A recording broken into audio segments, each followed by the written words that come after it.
उत्तर प्रदेश में सियासी संग्राम छिड़ चुका है। तमाम योद्धा अपने सियासी तर्कस में ऐसे ऐसे योद्धा रूपी बाण को रखने की कोशिश कर रहे हैं जो वोटिंग के मैदान में जब असल परीक्षा की बारी आए तो उसके सामने किसी का टिक पाना असंभव हो। इसी कड़ी में अखिलेश के तर्कस में अब तक इतने राजनीतिक दल आ चुके हैं कि अभी से ऐसा माना जा रहा है कि प्रदेश में न सिर्फ मुख्य मुकाबला अखिलेश और बीजेपी के बीच है, बल्कि जिस तरह से अखिलेश का कुनबा लगातार बढ़ता जा रहा है उससे प्रदेश की हवा का रुख भी समाजवादी पार्टी के पक्ष में बहने लगा है।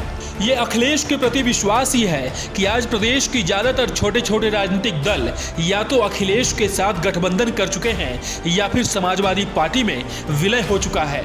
ऊपर से जो नेता दूसरी पार्टियों में थे उनका भी एक एक करके अखिलेश के साथ हाथ मिलाने का सिलसिला लगातार जारी है, जिससे न सिर्फ अखिलेश का कुनबा मजबूत होता जा रहा है बल्कि समाजवादी पार्टी लगातार जीत की ओर कदम बढ़ाए जा रही है। वहीं इसी कड़ी में अब जो नाम सुनने को सामने आ रहा है उसे सुनकर तो शायद बीजेपी नेताओं के पैरों तले जमीन ही खिसक जाएगी। दरअसल गाहे बगाहे सियासी गलियों में ये बातें खूब चर्चा का विषय बन रही है कि कहीं संजय निषाद का मन भी तो नहीं डोल रहा है। वैसे उनके बयानों को अगर सुनेंगे और जिस तरह से निषाद समाज के आरक्षण के मुद्दे पर बीजेपी को घेरते रहते हैं उसे सुनकर तो तस्वीर और भी ज्यादा साफ होती जा रही है। दरअसल निषाद पार्टी के अध्यक्ष संजय निषाद ने बड़े ही अरमानों के साथ बीजेपी के साथ गठबंधन किया था। उन्हें उम्मीद थी बीजेपी चुनाव से पहले निषाद समाज को आरक्षण दे देगी, लेकिन कहते हैं ना कि बड़े बेआबरू होकर तेरे कूचे से हम निकले। कुछ ऐसा ही हुआ संजय निषाद के साथ। लखनऊ की जिस रैली को सफल बनाने के लिए संजय निषाद ने अपनी पूरी ताकत झोंक दी। संजय निषाद को उम्मीद था कि जिस मंच को अमित शाह के लिए वो तैयार कर रहे हैं उस मंच से वो निषादों के लिए आरक्षण का ऐलान करेंगे। वहां से तो अमित शाह ने साफ साफ बता दिया कि जो भी मामला है वो चुनाव के बाद देख लेंगे। मसलन चुनाव में सरकार बनाने के बाद संजय निषाद को ठीक उसी तरह से निकाल फेंकने की योजना अमित शाह ने बनाई है जैसे दूध में से मक्खी को।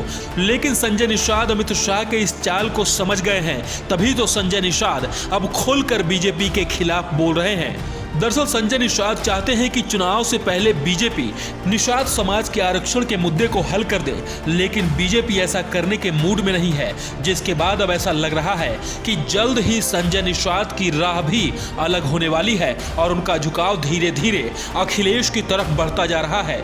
और बढ़े भी क्यों ना, याद है तो याद कीजिए, जब प्रदेश में सपा की सरकार थी तब अखिलेश ने ही कई जातियों के लिए, जिसमें निषाद समाज भी शामिल था, उन्हें ओबीसी से एससी में शामिल करने के लिए बकायदा संविधान में संशोधन पर केंद्र को प्रस्ताव भेजा था, लेकिन केंद्र सरकार ने उसे मानने से इनकार कर दिया था।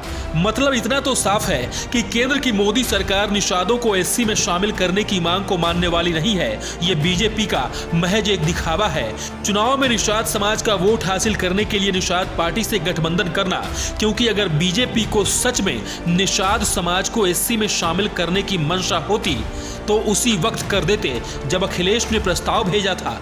अब तो निषाद पार्टी के मुखिया संजय निषाद ने भी साफ कर दिया है कि अगर प्रदेश में सरकार बनानी है तो चुनाव से पहले निषाद पार्टी को एससी में शामिल किया जाए। तो संजय निषाद के इस बयान को क्या समझा जाए? क्या वो जल्द बीजेपी से अलग होने वाले हैं? क्या उन्हें समय रहते ये समझ में आ गया है कि दुनिया की सबसे झूठी पार्टी से निषाद समाज का भला करने की उम्मीद करना ही बेमानी होगी? खैर, मामला जो भी हो, लेकिन जिस तरह से संजय निषाद का झुकाव अखिलेश की तरफ बढ़ रहा है उससे इतना तो साफ हो गया है कि जल्द ही अखिलेश के चुनावी तर्कस में एक और संजय निषाद रूपी योद्धा का आना तय है, क्योंकि उन्हें भी अब यह एहसास हो गया है कि निषादों का अगर सच में कोई भला कर सकता है तो वो अखिलेश यादव ही है।